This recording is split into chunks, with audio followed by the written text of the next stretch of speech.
Well. If that wasn't one of the best races of the season so far, edge of the seat stuff, wasn't it? Personally, I think that was up there with one of the best races of the season. Max and Lewis pushing, giving it their all. A battle all the way to the end. 56 laps. I think that was 56 laps full of hard racing. Two guys driving at the limit, pushing each other. You know, this season I think we've been very, very spoiled. We're very lucky. I mean, if you've been watching from the beginning, from race one, then I think we've been very fortunate. I really feel sorry for people who don't watch Formula One right now. I mean, if you've watched Formula One in a few seasons back when it was just total Mercedes domination, you may have lost your interest. But if you haven't been watching this season, then you have missed out. It's been a bang of a season. Every race, I got to say, has been full of action. Really exciting to see as a Formula One fan. And also for 2022, when the cars can actually race close together, it's going to be so exciting. I mean, we've seen two teams, two guys racing very closely together in an era where the cars can't really get as close to each other unless you have a really big performance deficit. So next season is going to be really, really exciting to see how that pans out, with different teams hopefully performing at similar levels and, you know, getting good levels of performance from their packages. Is going to be very exciting to see. I think we've been very fortunate to see such an epic season of racing so far. Only 5 races left. Let's see how it goes. 5 lights are on, it's lights out, away we go. Hamilton gets away well, and he's getting towards Max Verstappen now, tries to cover him off and pushes him to the left-hand side. Perez is in acres of space as Hamilton on the inside pushes Max Verstappen wide. Can Perez fight back? No, he can't. Max Verstappen is going to lead and double his advantage in the World Championship for the first time on US soil. Max Verstappen wins the US Grand Prix. Lewis Hamilton has to settle for second. The charge got close, but not quite close enough. So where to start but qualifying? We had Max qualifying on pole position, Lewis in second. We had Perez qualifying third on the grid, once again showing his importance to the team, while Bottas, Lewis's teammate, had an engine penalty again, qualifying in ninth. We were all set for a great race. Lewis got a really great start on the inside. He got squeezed by Max as they went side by side into turn one. Max did go wide. It was all fair for me though, and very lucky that it was Perez behind, otherwise he could have been P3 by the end of lap one. Ferrari's got a really great start. Charles had a really great start, so did Carlos, and he had a great battle down the back straight, with Norris sending it down the inside and Ricciardo on the outside.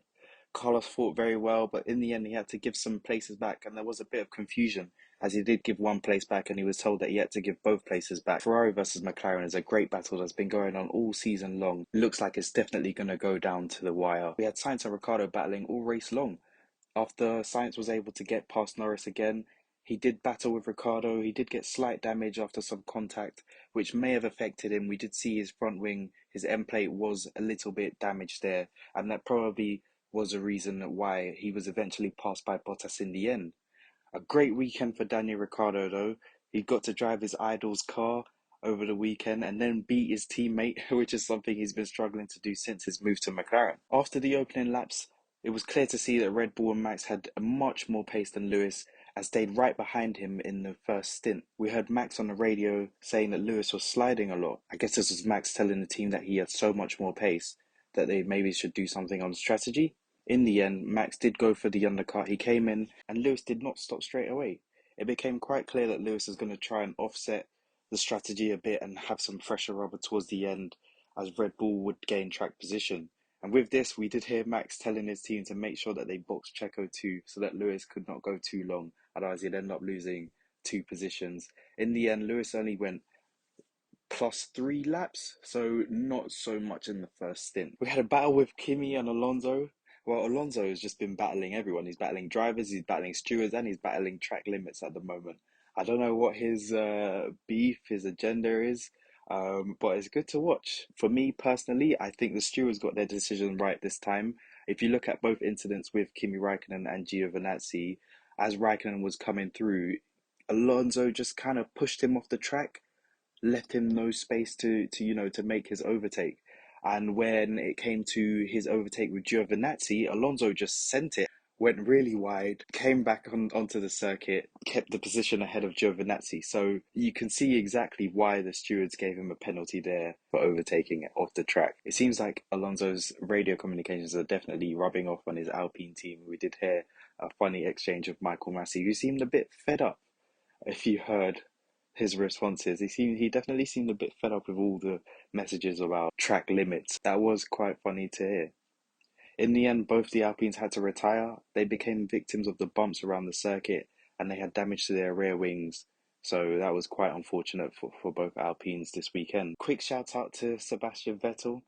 We know that Mercedes are having a few issues with their power units, and we did see 3 Mercedes power cars take engine penalties this weekend. And Seb started in P18, and he did end up finishing in P10 for that one championship point. He did get it by a bit of luck though after Kimi Räikkönen had a spin, but hey, if you don't buy the lottery ticket, you don't win. Back to the leaders then, and we had Max come in on lap 30 for fresh hards, which meant he would have a 26 lap stint, which was a bit long when I saw it, but Pirelli did say the hard tyres could do about 40 laps. But I guess when you do put the hard tyres on and you've got 26 lap stint, it's all about tyre management. It's all about how you ease those tyres into the stint. You can't work the tyres too hard straight out of the box. You have to ease them in, build up the temperature, and that will pay you dividends in the end. As Lewis was trying for the offset strategy, he did come in 8 laps later, and when he left the pits, he had about an 8-second gap and plenty of laps to catch. We did see in the Grand Prix there were a lot of back markers, and it seemed quite impossible to overtake them in Sector 1 through the high-speed twisty section of Sector 1. If you didn't clear them on the straight or on the back straight, then you possibly wouldn't overtake until you got to turn 19. And this was the case for Max. He did come across quite a bit of traffic. I think there was a train of Giovinazzi, Alonso, Kimi, and Vettel, which they were in their own world. So when I saw Max coming up behind them, I did think he was going to lose a lot of time, and that's probably music to Lewis's ears. Max did take his time to clear these back markers, that group of Giovinazzi, Raikkonen, Vettel, and Alonso. And in turn, that did help Lewis close the gap. But Lewis had some searing pace. He was about 4 to 6 tenths quicker than Max each lap. And by lap 49, they were within a few seconds of each other. It seemed like Lewis would just cruise up and pass him, especially with the difference in top speed that we had seen the Mercedes car had down the straight. As Lewis got closer, we did see the dirty air affect him, but it also seemed like Max managed his tyres perfectly. He was still able to do some personal best times, even though his tyres were significantly more older. And then we come to Mick Schumacher. I thought we were going to hear Seb's rendition of blue flags there, but we did hear Max getting onto his team quite quickly to tell Michael Massey to get the Haas out of the way. But unfortunately, Max couldn't overtake him in Sector 1 or Sector 2, and he did come up to him in Sector 3, which meant a lot of dirty air. And if it's before turn 19, you really can't pass it. You got the high-speed right-hander. And Mick, of course, he can't just disappear. He is racing his own race as well. In the end, he did get past Mick in turn 19, and luckily he did get DRS.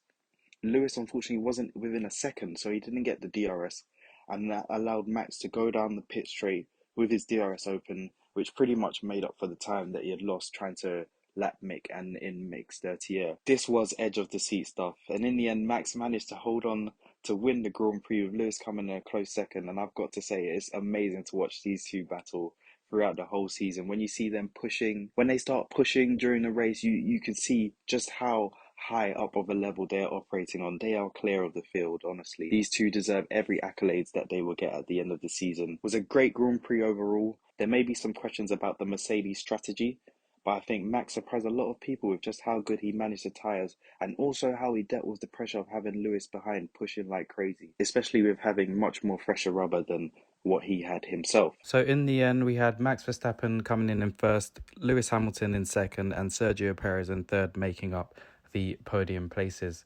That was Red Bull's 200th podium and Honda's first US Grand Prix win since Ayrton Senna won in the USA.